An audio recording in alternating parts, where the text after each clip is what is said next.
That's what officers are. They tell the firefighters what to do. They tell the low boys how to put the fire out. All right? That's what officers, that's their job. They should be at least second on the line with the thermal imaging camera, which is why you should grab it when you get off the truck. They should be telling him where it's hot, where it's not.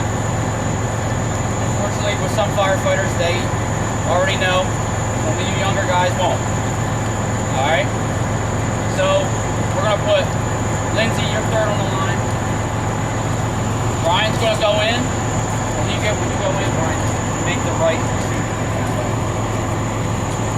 Alright, so he knows his job. That's fine. I want him to show you guys the Z pattern and the O pattern.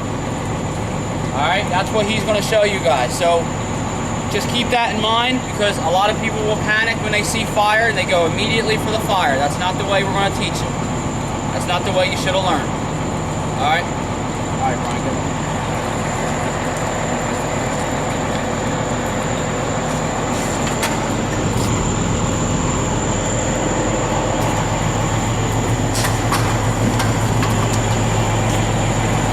Alright, stop right there, Brian. Alright, come here. Steven and Jen, come here. Alright, now. How he is right now, it did not take him, it didn't take him any time, even though he's dragging that leg. He's got a charged hose line, he knows what he's doing, and he's got his foot up. If something bad goes on, have something bad happen. He's going to put the line down, and he's going to be able to stand and pivot and be out the door. Alright? That's all they're going to do. They're going to follow the hose line out. Alright? Alright, Brian, let us look.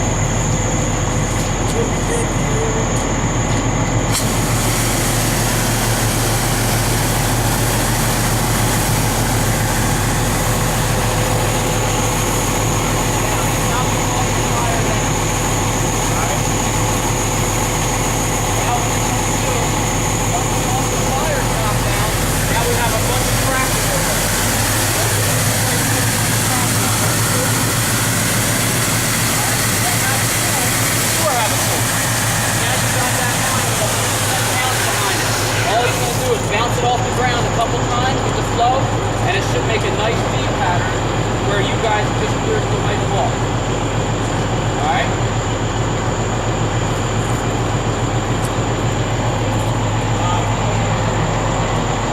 We're going to just leave this all out. Go over to the hydrant real quick. Break that up. Go over how to hook that up. And then we're going to go into some scenarios. Alright? Scenarios are going to be... Scenarios are going to be full gear, with cap, and your mask, however you want it. Just like you're on an actual job. That's how it's going to be. The officer's going to be in the seat. She's going to give you orders. Dave's here now, so he's going to drive. Alright?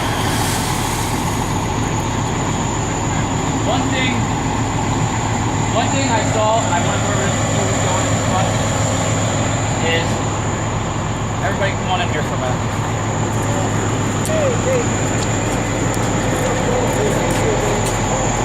Everybody that's, and of course the one that I saw guilty of it's not here today. The backup guy plays a very important role in the handling of hose. Alright? Brian knows what he's doing with the nozzle, so this doesn't really pertain to him, just like some other guys here, it doesn't pertain to him. When you guys have a backup guy, or for that matter, any guy, any person on the backup line, they play a very intricate role in what he is doing. Alright? You guys are in the overhaul phase, or even the firefighting phase, especially with car fires, trash fires, something that's low on the ground. Stand up. Alright? Brian, put that nozzle how you would have it. Alright? Now, he's got the line out in front of him. This should be an emergency only type of thing. So in other words, if he starts to lose the line, it's very easy for him to either grab it or turn it sideways and run it into his rib cage. It's going to hurt. I ain't going to lie to you. It's going to hurt. But guess what? You're not losing that line. You're not going to kill anybody. Alright? So, sure.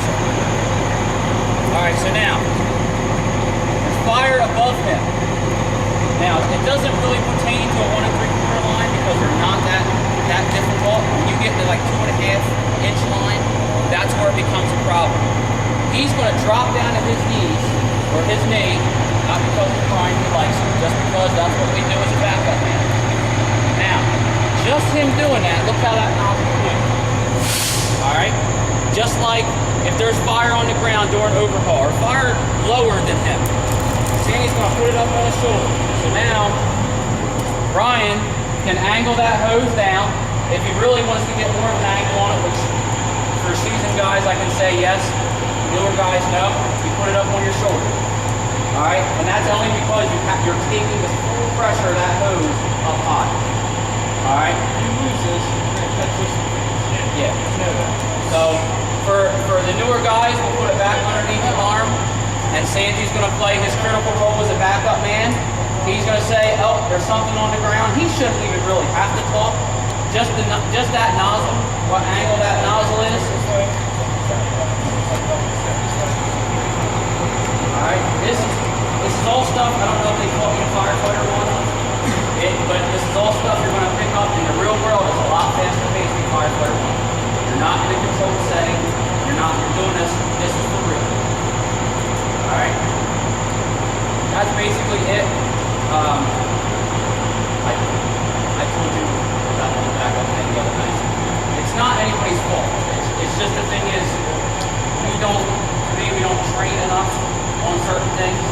You know, firefighter basics is where your training should come from the first year. So you take fire too, then you can get into a little bit more heavy stuff. But for the most part, pulling the line, flanking the line, chasing the kicks, nozzle man, backup man, fourth mention should be the first thing you guys should be learning for a year. Alright? And high jump. Let your knee go, you're always up on the high jump. I'm thinking like that. Compare it up with something that means Sandy or it's actually Sandy should be on the nozzle because it's easier for me to back him up than it is for him to back me. And when I'm backing somebody up on a nozzle, I mean if they're really flowing water, you want to take Sandy and I can kind of do this. But if we're really pressing water, get your arm up against the air package. Make sure, most importantly, make sure you got a good grip on the hose. Now, he's not pulling on the hose. All the nozzle guys need to do is pulling that nozzle. So he should have freedom to be able to do whatever he wants. Now, you don't have to be in here every time. If you're on 1 3/4, if you see somebody starting to lose it or go fatigue, get on it a little bit. Really, all I can do is just holding that hose, make sure he has no problem. All right, so for somebody all right, so we get there, we're really in a pickle. Brian's not there, and there's nobody else there. We got Jenny, small student. Here, Jenny. Take Brian's spot. No, take Brian's spot. Now, Jenny does not have a lot behind her. Okay? So, when you're doing something like this, don't forget, you're going to have your air pack on and all that nonsense.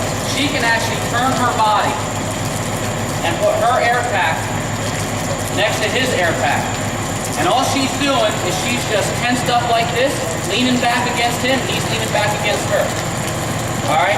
Now, when he gets ready to move, he's going to say move. So all Jenny's really got to do is feed the line through her and take steps. Alright? So she's feeding the line. Somebody there is going to be feeding the line as a third man.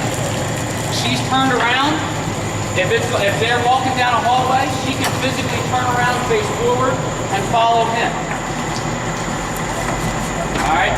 There's a ton of ways, especially for little people, how to do this. And this is the one that I've seen a lot. Pack to pack, and you're bracing each other. Same thing with a 2.5. 2.5 can't be done with less than 3 people usually unless you move and sit on it. All right? This is a big thing in a 2.5 line. Only the second guy or second person is usually like this. They're pushing as hard as they can to alleviate the pressure off him. 80 pounds out of a straight bore nozzle, which is what the 2.5 should be, is a lot of weight. A whole lot of weight to be taken. So if Jenny's the third person on the line, she can still stand like that, because she doesn't have a lot. She shouldn't have to, because me as the backup guy, being a bigger guy than him, I'm already leaned into it with him, so he's followed. And don't worry, we may flow a 2.5 before the end of the day. All right. Another thing is, you can use a strap, which Brian's going to show, because I don't know how to do it either. 2.5. It's usually common for 2.5. 1 3/4. Not so much. I say you use it if you're like doing exterior work. I mean, and you got to be comfortable doing this, because now at this point you are strapped to the hose. So if you're outside and mostly in a rare instance, if you're really low on manpower and you're going to be by yourself, you want to do this. All you do, take your utility rope and tie a square knot in it. Super simple. Everyone knows how to do a square knot, right? Not see stuff.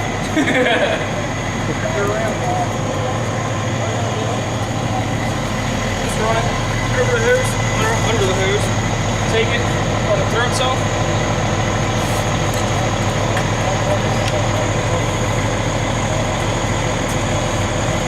That baby will play in. This point, you look at it. Here we go. It's calling me. Now, I have no problem. he can technically let go of that line, and it's not going anywhere. It's So all move to the around right. here. See it? But if you slip or something, especially if you're on 2.5, you're going with it. Yeah, you're going for a ride, there's no doubt. 2.5, I wouldn't suggest anybody use by themselves unless you've looped it and you sat on it. Everybody knows how to loop it. Sit on where it crosses. You can do anything with a 2.5 at that point. That's pretty much it. So what we're going to do, Dave's here now, so we can drive, and then